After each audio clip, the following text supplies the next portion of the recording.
ನಮಸ್ಕಾರ ಎಲ್ಲರಿಗೂ, welcome back to my YouTube channel. ನಾನು ಲಾಸ್ಟ್ ಟೈಮ್ ಒಂದು ವಿಡಿಯೋ ಮಾಡಿದ್ದೆ ವೆಕ್ಸಾನ್ ಕಂಪ್ನಿ ಬಗ್ಗೆ. ಸೊ ತುಂಬ ಚೆನ್ನಾಗಿ ರೆಸ್ಪಾನ್ಸ್ ಬಂತು. ಆಲ್ಮೋಸ್ಟ್ ನನಗೆ ಪರ್ಸನಲಾಗಿ ಮೆಸೇಜ್ ಮಾಡಿ ಕೂಡ ಹೇಳಿದ್ದಾರೆ ನನಗೆ ಹೆಲ್ಪ್ ಆಗಿದೆ ಅಂತ, ಮತ್ತು ಕಮೆಂಟ್ ಮಾಡಿನೂ ಕೂಡ ಹೇಳಿದ್ದಾರೆ ಈ ಕಂಪ್ನಿಯಿಂದ ನನಗೆ ಹೆಲ್ಪ್ ಆಯಿತು ಅಂತ. ಸೊ ಹೆಲ್ಪ್ ಆಗಿದ್ದರೆ ನನ್ನ ಕಡೆಯಿಂದ ಮಾಡೋಷ್ಟು ನಾನು ಮಾಡಿದ್ದೀನಿ. ಇನ್ನೂ ತುಂಬ ಜನಕ್ಕೆ ರೀಚ್ ಆಗೋದಿದೆ. ರೀಚ್ ಆಗೋದಲ್ಲ, ಈ ಕಂಪ್ನಿ ಇಂಥ ಕಂಪನಿಗಳೇ ಮುಚ್ಕೊಂಡು ಹೋಗಬೇಕು. ಬಟ್ ಆದರೂ ಕೂಡ ಏನಕ್ಕೆ ನಡೀತಿದೋ ನನಗಂತೂ ಗೊತ್ತಿಲ್ಲ. ಸೊ ಇವತ್ತು ಕೆಲವೊಂದು ನೆಟ್ವರ್ಕ್ ಮಾರ್ಕೆಟಿಂಗ್ ಬಗ್ಗೆ ಏನಂತಾರೆ ಅವ್ರನ್ನ ತಿಳ್ಕೊಂಡಿರೋರು, ಅಜ್ಞಾನಿಗಳಂತಾರಲ್ವ, ಸಾರಿ ಜ್ಞಾನಿಗಳು. ನೆಟ್ವರ್ಕ್ ಮಾರ್ಕೆಟಿಂಗಲ್ಲಿ ಜ್ಞಾನಿಗಳಿದ್ದಾರೆ ಒಂದು ಸ್ವಲ್ಪ. ಸೊ ಅವರು ಕೆಲವೊಂದು ಸ್ಪೀಚಸ್ ಕೊಟ್ಟಿದ್ದಾರೆ ಯೂಟ್ಯೂಬಲ್ಲಿ. ಸೊ ಬನ್ನಿ ಅದ್ರ ಬಗ್ಗೆ ಸ್ವಲ್ಪ ರಿಯಾಕ್ಟ್ ಮಾಡೋಣ. ಸೊ ನೋಡಿ ವಿಡಿಯೋ. ಎಂತ ಈ ಈ ಜಾಬ್ ಮಾಡಿದ್ರೆ ನೀವು ಕೋಟಿ ರೂಪಾಯಿ ದುಡಿಬೇಕು ಅಂದ್ರೆ 60 ವರ್ಷ ಬೇಕಾಗುತ್ತೆ ಸ್ನೇಹಿತರೆ. ನೀವು ಟ್ರೆಡಿಷನಲ್ ಬಿಸ್ನೆಸ್ ಮಾಡಿದ್ರೆ 1 ಕೋಟಿ ರೂಪಾಯಿ ದುಡಿಬೇಕು ಅಂತಂದ್ ಹೇಳಿದ್ರೆ ಹಾಕಿರೋ ಬಂಡವಾಳ ಎಲ್ಲ ತೆಗೆದು ತುಂಬಾ ಸ್ಪೀಡ್ ಆಗಿ ಮಾಡ್ತೀನಿ ಅಂತಂದ್ ಹೇಳಿದ್ರೆ ಅಪ್ಪಂದೆಲ್ಲ ಸೆಟಪ್ ಇದೆ, ಆಸ್ತಿ ಗೀಸ್ತಿ ಎಲ್ಲ ಸೆಟಪ್ ಇದೆ, ಕಾಳುಗಳು ಇದಾರೆ, ಬಂಡವಾಳ ಹಾಕಿದೀನಿ ಬೇಜಾನು ಅಂತಂದ್ ಹೇಳಿದ್ರೇನು ನೀವು 1 ಕೋಟಿ ರೂಪಾಯಿ ಗಳಿಸೋದಕ್ಕೆ ಟ್ರೆಡಿಷನಲ್ ಬಿಸ್ನೆಸ್ ಅಲ್ಲಿ ಬೇಜಾನ್ ಕಾಂಪಿಟೇಷನ್ ಇರುತ್ತೆ. 1 ಕೋಟಿ ರೂಪಾಯಿ ಗಳಿಸೋದಕ್ಕೆ ಮಿನಿಮಮ್ 10 ವರ್ಷ ಬೇಕಾಗುತ್ತೆ ಸ್ನೇಹಿತರೆ.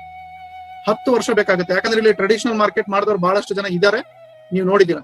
10 ವರ್ಷ ಆಗಿದ್ಮೇಲೆ ಹಬ್ಬ ಅಂದ್ರೆ ನೀವು 1 ಕೋಟಿ ರೂಪಾಯಿ ನೋಡ್ಬೋದು, ಅದು ಇಲ್ಬಹುದು. ಬಟ್ ಅದೇ ನೀವು ನೇರ ಮಾರುಕಟ್ಟೆಯಲ್ಲಿ ಭಾಗಿಯಾಗಿದ್ರೆ, ಅದರಲ್ಲೂ ನೀವು ಒಂದು ಒಳ್ಳೆ ಕಂಪನಿಯನ್ನು, ಒಳ್ಳೆ ಪ್ರಾಡಕ್ಟ್ ಬೇಸ್ ಇರುವಂತಹ ಕಂಪನಿಯನ್ನು ಆರಿಸ್ಕೊಂಡು ಅಲ್ಲಿ ಇರುವಂತಹ ಸಿಸ್ಟಮ್ ಅನ್ನ ನೀವು ನೀಟಾಗಿ ಫಾಲೋ ಮಾಡಿದ್ರೆ ಕೇವಲ 1 ವರ್ಷದಲ್ಲಿ, 1.5 ವರ್ಷದಲ್ಲಿ, 3 ವರ್ಷದಲ್ಲಿ ಅಥವಾ 5 ವರ್ಷದಲ್ಲಿ ಕೋಟ್ಯಾಧಿಪತಿ ಆಗಿದ್ದಾರೆ. ನೀವು ಕೂಡ ಆಗ್ಬಹುದು.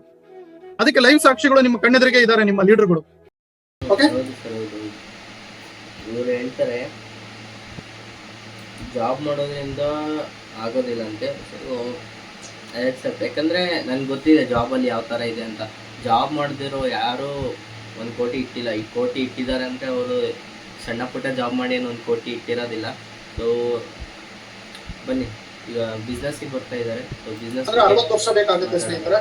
ನೀವು ಟ್ರೆಡಿಷನಲ್ ಬಿಸ್ನೆಸ್ ಮಾಡಿದ್ರೆ 1 ಕೋಟಿ ರೂಪಾಯಿ ದುಡಿಬೇಕು ಅಂತಂದ್ ಹೇಳಿದ್ರೆ ಹಾಕಿರೋ ಬಂಡವಾಳ ಎಲ್ಲ ತೆಗೆದು ತುಂಬಾ ಸ್ಪೀಡ್ ಆಗಿ ಮಾಡ್ತೀನಿ ಅಂತಂದ್ ಹೇಳಿದ್ರೆ ಅಪ್ಪಂದೆಲ್ಲ ಸೆಟಪ್ ಇದೆ, ಆಸ್ತಿ ಅಪ್ಪಂದೆಲ್ಲ ಟ್ರೆಡಿಷನಲ್ ಬಿಸ್ನೆಸ್ ಅಲ್ವಾ. ಸೊ ಈಗ ಕೆಲವೊಂದು 4-5 ಬಿಸ್ನೆಸ್ಗಳಿದ್ದಾವೆ. ಸೊ ಅದು ಇವರೇ ಹೇಳ್ತಾ ಇರೋದು ಟ್ರೆಡಿಷ್ನಲ್ ಫ್ರೆಂಡೀಸ್ ಇವು ಅಂತ. ಸೊ ಟ್ರೆಡಿಷ್ನಲ್ ಬಿಸ್ನೆಸ್ ಅಂದರೆ ಅಪ್ಪ ಅಮ್ಮನ ಕಾಲದಿಂದ ಬಂದಿರೋ ಬಿಸ್ನೆಸ್.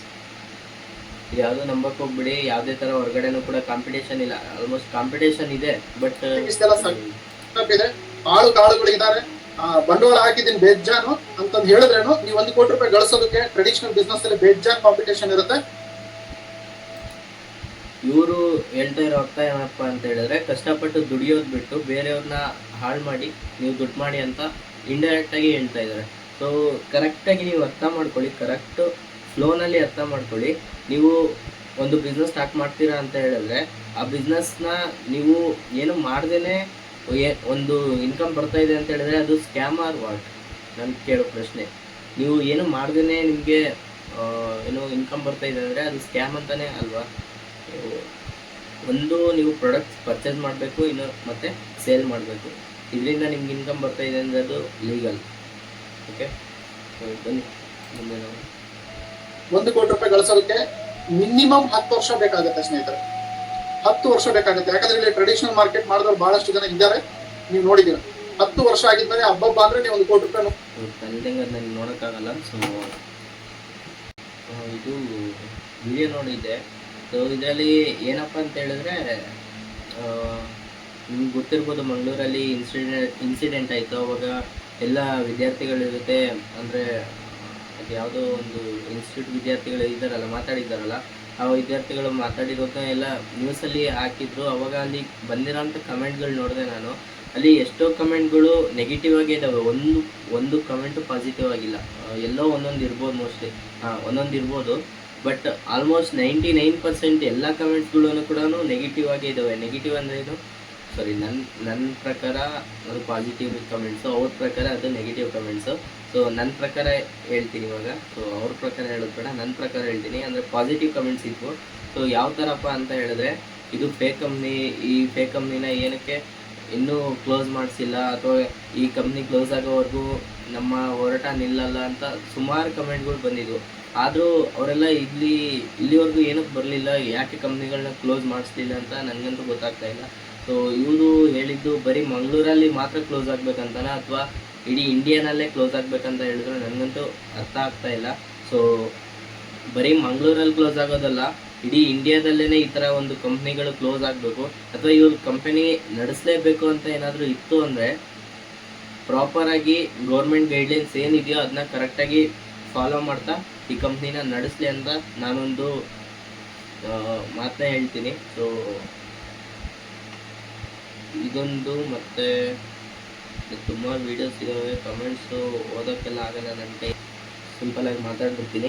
ಸೊ ಇವ್ರು ಹೇಳ್ತಾರೆ ಬೇರೆ ಅವರು ನೆಟ್ವರ್ಕ್ ಮಾರ್ಕೆಟಿಂಗ್ ಬಿಟ್ಟು ಬೇರೆ ಎಲ್ಲ ಬಿಸ್ನೆಸ್ಸಲ್ಲೂ ಕೂಡ ಕಾಂಪಿಟೇಷನ್ ಇದೆ, ಕಾಂಪಿಟೇಷನ್ ಇಲ್ಲದೇ ಇರೋ ಬಿಸ್ನೆಸ್ ಯಾವುದೂ ಇಲ್ಲ ಅಂತ ಹೇಳ್ತಾರೆ. ಹಾಗಾದರೆ ನಾನು ಕೇಳೋ ಕ್ವಶನ್ ಏನಂದರೆ, ನೆಟ್ವರ್ಕ್ ಮಾರ್ಕೆಟಿಂಗ್, ಡೈರೆಕ್ಟ್ ಸೇಲ್ ಬಿಸ್ನೆಸ್ಸಲ್ಲಿ ಯಾವುದೇ ಥರ ಕಾಂಪಿಟೇಷನ್ ಇಲ್ವಾ, ಇದೆಯೋ ಇಲ್ವೋ ಅಷ್ಟು ಮಾತ್ರ ಆನ್ಸರ್ ಮಾಡಿ. ಸೊ ನಾನು ನೆಕ್ಸ್ಟ್ ಅದಕ್ಕೆ ಉತ್ತರ ಕೊಡ್ತೀನಿ. ಇದೆ ಅನ್ನೋದಾದರೆ ಅಥವಾ ಇಲ್ಲ ಅನ್ನೋದಾದರೆ ನಾನು ನೆಕ್ಸ್ಟು ನಿಮಗೆ ಪಕ್ಕವಾದೊಂದು ವಿಡಿಯೋ ಬಂದೇ ಬರುತ್ತೆ. ಈಗ ಸೊ ಇಷ್ಟಿತ್ತು. ಈಗ ನನ್ನ ಮನಸ್ಸು ಇವಾಗಲೇ ಹೇಳು ಅಂತ ಹೇಳ್ತಾ ಇದ್ದೆ, ಬಟ್ ಅದಕ್ಕೊಂದು ಸಪ್ರೇಟ್ ವಿಡಿಯೋ ಮಾಡ್ತೀಯ. ಇವಾಗಲೇ ಹೇಳು ಅಂತ ನನ್ನ ಮನಸ್ಸು ಹೇಳ್ತಾ ಇದ್ದೆ, ಹೇಳೋದಾ ಅಥವಾ ಅವ್ರ ರಿಪ್ಲೈಗೋಸ್ಕರ ಕಾಯೋಣ ಅಂತ ಗೊತ್ತಾಗ್ತಾ ಇಲ್ಲ. ವೇಟ್, ಒಂದು 5 ನಿಮಿಷ ಥಿಂಕ್ ಮಾಡಿಬಿಟ್ಟು ನಿಮ್ಮ ಮುಂದೆ ಬರ್ತೀನಿ. ಓಕೆ, ನಾನು ಡಿಸೈಡ್ ಮಾಡಿದೆ. ನೆಕ್ಸ್ಟ್ ವಿಡಿಯೋ ಏನು ಬೇಡ, ಇದರಲ್ಲೇ ಆನ್ಸರ್ ಮಾಡಿಬಿಡ್ತೀನಿ. ನಾನು ಕೇಳೋ ಪ್ರಶ್ನೆ ಏನಪ್ಪ ಅಂತ ಹೇಳಿದ್ರೆ, ನೀವೀಗ ನೆಟ್ವರ್ಕ್ ಮಾರ್ಕೆಟಿಂಗಲ್ಲಿ ಕಾಂಪಿಟೇಷನ್ ಇಲ್ಲ ಅನ್ನೋದಾದರೆ ಹೇಗೆ ಅಂತ ಕೇಳ್ತೀನಿ. ಹೆಂಗೆ ಕಾಂಪಿಟೇಷನ್ ಇರಲ್ಲ? ನೀವೇನಾದರೂ ಕಡಿಮೆ ದುಡ್ಡಿಗೆ ಸೇಲ್ ಮಾಡ್ತಾ ಇದ್ದೀರಾ ಪ್ರಾಡಕ್ಟ್ನ, ಇಲ್ಲ ನೀವೇನಾದರೂ ಸ್ಪೆಷಲ್ ಪ್ರಾಡಕ್ಟ್ನ ಸೇಲ್ ಮಾಡ್ತಾ ಇದ್ದೀರಾ, ಎಲ್ಲೂ ಈ ಜಗತ್ತಲ್ಲೇ ಸಿಗದೇ ಇರೋವಂಥದ್ದು, ಇಲ್ಲ ಲೋಕಲ್ ಸ್ಟೋರ್ಗಳಲ್ಲಿ ಸಿಗದೇ ಇರೋವಂಥ ಪ್ರಾಡಕ್ಟ್ ಏನಾದರೂ ಸೇಲ್ ಮಾಡ್ತಾ ಇದ್ದೀರಾ, ಇಲ್ಲ ಅದೇ ಪ್ರಾಡಕ್ಟ್ಸ್ಗಳನ್ನ ನೀವು ಕಡಿಮೆ ರೇಟಿಗೆ ಏನಾದರೂ ಸೇಲ್ ಮಾಡ್ತಾ ಇದ್ದೀರಾ. ಸೊ ಹೆಂಗೆ ಕಾಂಪಿಟೇಷನ್ ಹೆಂಗಿರಲ್ಲ?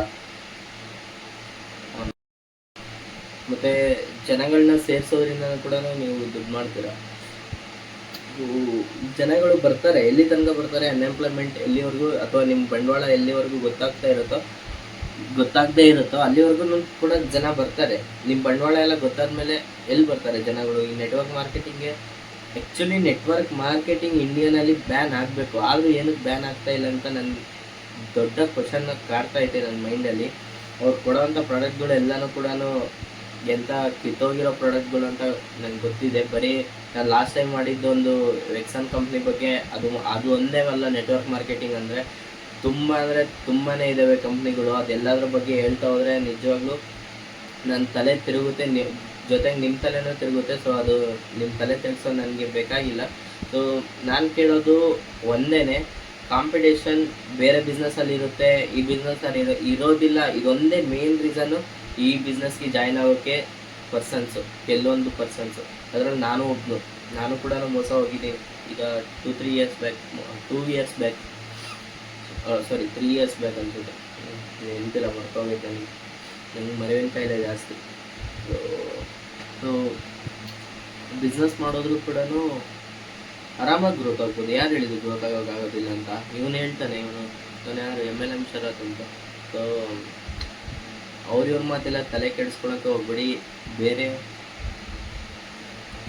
ಓಕೆನಾ? ಸೊ ನಿಮ್ಮ ಮೈಂಡ್ಗೆ ಏನು ಬರುತ್ತೆ, ನಿಮಗೆ ಜಾಬ್ ಸಿಗ್ತಾ, ನೀವು ಜಾಬಲ್ಲಿ ಸ್ಯಾಟಿಸ್ಫ್ಯಾಕ್ಷನ್ ಇದ್ದೀರಾ, ನೀವು ಜಾಬ್ ಮಾಡಿ. ಅಥವಾ ನಿಮಗೆ ಬಿಸ್ನೆಸ್ ಕಡೆ ಇಂಟ್ರೆಸ್ಟ್ ಇದೆಯಾ, ಬಿಸ್ನೆಸ್ಸಿಗೆ ಬನ್ನಿ. ಬಿಸ್ನೆಸ್ಸಲ್ಲೂ ಕೂಡ ನಿಮಗೆ ಲಾಸ್ ಅಂತ ಏನೂ ಇಲ್ಲ. ನಿಮಗೆ ಲಾಸ್ ಅಂದರೆ ಏನು ಹೇಳಿ? ಈಗ ಇವನು ಹೇಳ್ತಿದ್ದಾನಲ್ಲ, ನೆಟ್ವರ್ಕ್ ಮಾರ್ಕೆಟಿಂಗ್ ಹೋಗಿ ನಿಮ್ಮ ಲೀಡರ್ಸ್ ಇದ್ದಾರೆ, ಒಂದು ವರ್ಷ ಅಲ್ಲ, 1.5 ವರ್ಷ ಅಲ್ಲ, 3 ವರ್ಷ ಅಲ್ಲ, 5 ವರ್ಷ ಅಲ್ಲ, ಬಿಟ್ಟರೆ ಇವರು 10 ವರ್ಷ ಅಲ್ಲ, 15 ವರ್ಷ ಅಲ್ಲ ಅಂತಲೂ ಕೂಡ ಹೇಳ್ಬಿಡ್ತಾರೆ. ಸೊ ಅಂಥ ನೆಟ್ವರ್ಕ್ ಮಾರ್ಕೆಟಿಂಗ್ ಮಾಡಿರೋರಿಗೆ, ಅವ್ರ ಕೈಲಿ ಸಿಕ್ಕಾಕೊಂಡಿರೋರಿಗೆ ಆಲ್ರೆಡಿ ಗೊತ್ತಾಗಿರುತ್ತೆ ಯಾವ ಥರ ಅವರು ಹಿಂದಿ ಇಚ್ಕೆ ಮಾಡಿರ್ತಾರೆ ಅಂತ ಹೇಳ್ಬಿಟ್ಟು. ಸೊ ಹೇಳ್ತಿದ್ದೀನಲ್ಲ, ಟ್ರೆಡಿಷ್ನಲ್ ಬಿಸ್ನೆಸ್ಸು ಮತ್ತು ಇನ್ಯಾವುದ್ಯಾವುದೋ ಬಿಸ್ನೆಸ್ ಇದೆ, ಮರ್ತೋಗೈತೆ ನನಗೆ. ಒಂದು 4 ಬಿಸ್ನೆಸ್ ಹೇಳ್ತಾರೆ, ಡೈರೆಕ್ಟ್ ಸೇಲ್ ಬಿಸ್ನೆಸ್ಸು, ಬಿಡಿ ಅದನ್ನ. ಸೊ ಹೇಳ್ತಾ ಇದ್ದೀನಲ್ಲ, ನೀವು ಬಿಸ್ನೆಸ್ ಮಾಡಬೇಕು ಅನ್ನೋ ಮೈಂಡ್ ಸೆಟ್ ಇತ್ತು ಅಂದರೆ ನಿಮ್ಮ ಹತ್ರ ಬರೀ 50,000 ನಿಮಗೆ ಏನು ಇನ್ವೆಸ್ಟ್ಮೆಂಟ್ ಇತ್ತು ಅಂದರೆ ಆರಾಮಾಗಿ ಒಂದು ಬಿಸ್ನೆಸ್ನ ಸ್ಟಾರ್ಟ್ ಮಾಡೋದು. ಸಣ್ಣದ್ರಿಂದಲೇ ಸ್ಟಾರ್ಟ್ ಮಾಡಿ. ನೀವು ಬೆಳೀತಾನೆ ದೊಡ್ಡದಾಗಬೇಕು ಅಂದರೆ ಅದಾಗೋದಿಲ್ಲ. ನೀವು ಇಷ್ಟು ಚಿಕ್ಕವರಿದ್ದಾಗಿಂದನೇ ಇಲ್ಲಿವರೆಗೂ ಬೆಳೆದಿದ್ದೀರ ಅಲ್ವಾ. ಸೊ ನೀವು ಏನಾದರೂ ಒಂದು ಲೈಫಲ್ಲಿ ಸಕ್ಸಸ್ ಮಾಡಬೇಕು ಅಂದರೆ ಹಾರ್ಡ್ ವರ್ಕ್, ಕನ್ಸಿಸ್ಟೆನ್ಸಿ ಬೇಕೇ ಬೇಕಾಗುತ್ತೆ. ಅದು ರಾಂಗ್ ವೇನಲ್ಲಿ ಕನ್ಸಿಡರ್ ಆಗಬಾರ್ದು. ಈಗ ಇವರು ಕೂಡ ಹೇಳ್ತಾರೆ, ಡೈರೆಕ್ಟ್ ಸೇಲ್ ಬಿಸ್ನೆಸ್ ಮಾಡೋರು, ಕನ್ಸಿಸ್ಟೆನ್ಸಿ ಬೇಕಾಗುತ್ತೆ, ಕಮ್ಯುನಿಕೇಷನ್ ಬೇಕಾಗುತ್ತೆ, ಇದೆಲ್ಲ ಬೇಕು. ಇದೆಲ್ಲನೂ ಕೂಡ ಬೇಕೇ ಬೇಕು. ಇದೆಲ್ಲ ಇಲ್ಲ ಅಂದರೆ ಬಿಸ್ನೆಸ್ ಮಾಡೋದಕ್ಕೆ ಚಾನ್ಸೇ ಇಲ್ಲ. ಇದೆಲ್ಲ ಯಾವುದರಿಂದ ಬರುತ್ತೆ ಅಂತ ಹೇಳಿದ್ರೆ ನಿಮ್ಮದು ಎಕ್ಸ್ಪೀರಿಯನ್ಸ್ ಮೇಲೆ. ನಿಮಗೆ ಕಾನ್ಫಿಡೆನ್ಸ್ ಲೆವೆಲ್ ಜಾಸ್ತಿ ಇರಬೇಕಾಗುತ್ತೆ. ಹಂಗಂತ ಓವರ್ ಕಾನ್ಫಿಡೆನ್ಸ್ ಇರಬಾರ್ದು ಇವ್ರ ಥರ. ಸೊ ಕಾನ್ಫಿಡೆನ್ಸ್ ಲೆವೆಲ್ ಜಾಸ್ತಿ ಇರಬೇಕಾಗುತ್ತೆ, ಓಕೆನಾ. ಸೊ ಕಾನ್ಫಿಡೆನ್ಸ್ ಇರಬೇಕಾಗುತ್ತೆ, ನೇರವಾಗಿ ಕಸ್ಟಮರ್ ಹತ್ರ ಮಾತಾಡಬೇಕಾಗುತ್ತೆ, ಮತ್ತು ಕಸ್ಟಮರ್ ಹತ್ರ ಯಾವುದೇ ಕಾರಣಕ್ಕೂ ರ್ಯಾಶಾಗಿ ಮಾತಾಡಬಾರ್ದು. ಸೊ ಅದ್ರ ಬಗ್ಗೆನೂ ಕೆಲವೊಂದು ವೀಡಿಯೋಸ್ ಬರ್ತವೆ, ಬಿಸ್ನೆಸ್ ಯಾವ ಥರ ಹ್ಯಾಂಡಲ್ ಮಾಡ್ಕೊಂಡು ಹೋಗ್ಬೇಕಂತ ಹೇಳ್ಬಿಟ್ಟು. ಸೊ ಸಬ್ಸ್ಕ್ರೈಬ್ ಮಾಡಿ ಇಟ್ಕೊಂಡಿರಿ. ಇಷ್ಟಿತ್ತು ವಿಡಿಯೋ. ಈ ವಿಡಿಯೋ ಇಷ್ಟ ಆಗಿದ್ದೆ ಲೈಕ್ ಮಾಡಿ, ಸಬ್ಸ್ಕ್ರೈಬ್ ಮಾಡಿ. ಇದೇ ಥರ ವೀಡಿಯೋಗಳಿಗೆ ನಿಮ್ಮ ಪ್ರೋತ್ಸಾಹ ನನಗೆ ಬೇಕೇ ಬೇಕು. ಸೊ ಮುಂದಿನ ವೀಡಿಯೋದಲ್ಲಿ ಸಿಗೋಣ. ಬಾಯ್.